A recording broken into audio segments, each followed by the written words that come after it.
right now I do feel that anything goes. People come in here looking for every era. I mean, I definitely do see trends, but people do come in looking for every era. Pearls are a huge trend, both with girls and guys, and everybody. I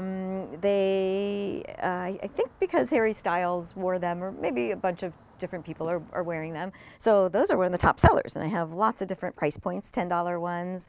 This is actually my favorite pair here, though, because they are actually strung on a chain, if you can see that, instead of a string. So it's got real nice movement and real short. So it's kind of a choker. And they just feel real nice and have the vintage clasp. So these are dead stock, and I've got lots of them. So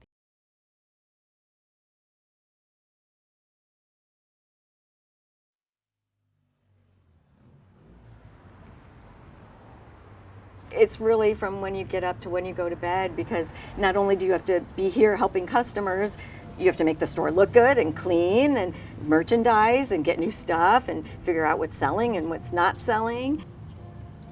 Boy, I mean, it's pretty much my life. Out of store, of course, is sourcing the material, the items. I think of my customers and what they like, but there's basic things I look for in all clothes, like what color is it? Is it in good condition? What's the cut of it? What's the size of it?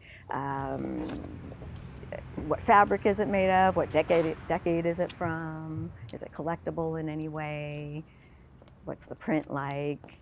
All these different things. And then so if it's very unique and I haven't seen it, it has a good label, maybe not a designer. I don't necessarily look for designer labels, but I do look for good, solid vintage labels. But of course it could be handmade too. If it's real cute, I'll buy it. So it just depends, you know, I look for anything that's cute. I really and truly try to have something for everybody, so that would include everybody, every age and every gender and every whatever country you're from and whatever style you're into. I mean, vintage, of course, but I try to have almost all decades and focus on a little bit more what's trendy right now.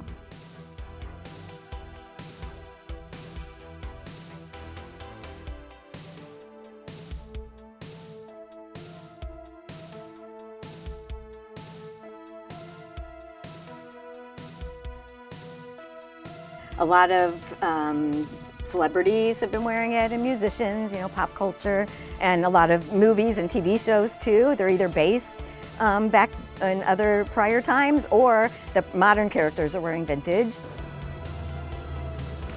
It seems like if you see somebody wearing something cool, you just want to emulate it. And especially if you see somebody that you admire, like a movie star or an athlete or a musician, you're like, they're doing it, I want to do it too, because it's a feeling of being accepted, I guess. When you see things, whether it's like in movies or in magazines, and then it's like this fantasy that you create and it's very glamorous, and then when you get to see those clothes in person, it's sort of like, ooh, fun. It's just the natural process of advertising, like, oh, you see something, you want it, especially if it looks good or if it like connects to you in some way.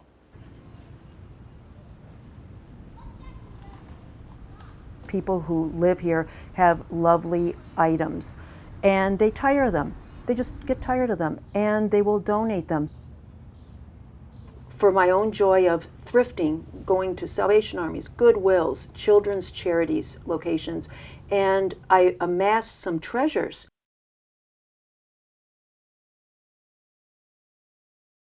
These beautiful collectible pieces get donated. So I started amassing Issey Miyake, Jean-Paul Gaultier, Martin Margiela, meaning name brands, as well as very obscure vintage 40s, 50s garments. This is a Martin Margiela piece. And I don't know why $11 seems to be my lucky number. I got this for $11. This is such a valuable piece from one of his first collections. It's even in some of the rare books written on him. And I'm so happy it went to cancer research. As with most fashionable items, there always needs to be a leader, a fashion leader. whenever you get a fashion leader, meaning, and it doesn't have to be someone that you personally think is the most fashionable, but has the most followers, to put it bluntly, that's literally what opens up kind of the recognition of it. When Kim Kardashian started wearing vintage Thierry Mugler, Cardi B started wearing vintage Thierry Mugler, and other vintage pieces. And then the more you started seeing it on red carpet, it got a little bit more opened to the public of, oh, well, they're pulling from the past. It gradually lends itself to, well, if she does it or if he does it, it must be okay. I think that phrase is often used as they can afford anything and they're buying vintage.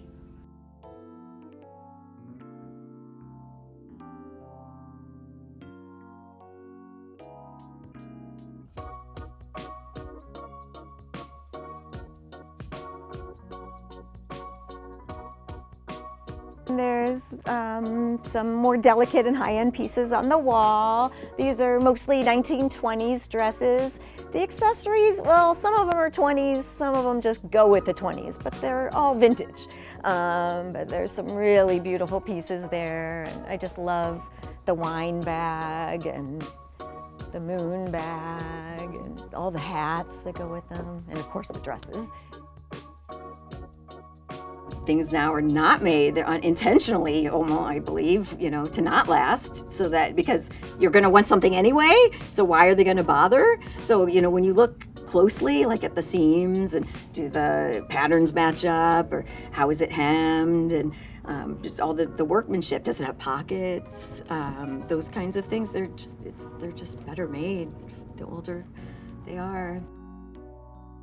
And that's one of the main reasons I got started. It's coming out, there's articles all over the place that fast fashion, how bad it is for the environment, and people just throw things away and they're not made to last. All those things, not true with vintage. They were made to last. The fact that they're still around now, that speaks volumes.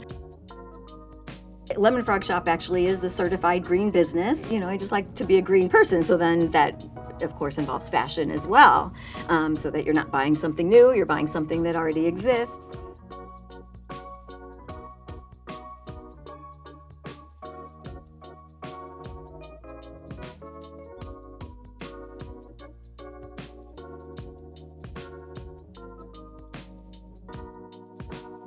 They found that in donation centers, some of the fast fashion brands, they can't even turn them around to resell because seams are ripped or the fabrication split. So again, it really shows you the end of that garment's life is after several wearings. It's so obvious that the merchandise is just, it couldn't be made well because you're paying $5, $7, $10 for something. It's humanly impossible. The whole idea of thrifting and vintage is you're keeping the life of that garment alive throughout, and that's really a cool thing. Yeah, you never know what you'll find. It's so exciting. You will see something that you've never seen before. Vintage pieces sort of, they have a history and they're unique and they're special. It's like, ooh, you found like a diamond in the rough, or, like a needle in a haystack, like you finally found it. When you're buying something vintage or you're looking for something vintage, it's not what you see in Zara or, every day. It's something, they're more special. You're sending a message with your wallet that I don't need to have 10 new things every month. I can buy something that's really cool, probably is made better for $5 rather than spend $5 for something that'll be thrown away after 2-3 wearings. It is more one of a kind. Of course, more exist, and if someone's wearing the same thing on the same day as you, that is your soul sister, because that's pretty unlikely.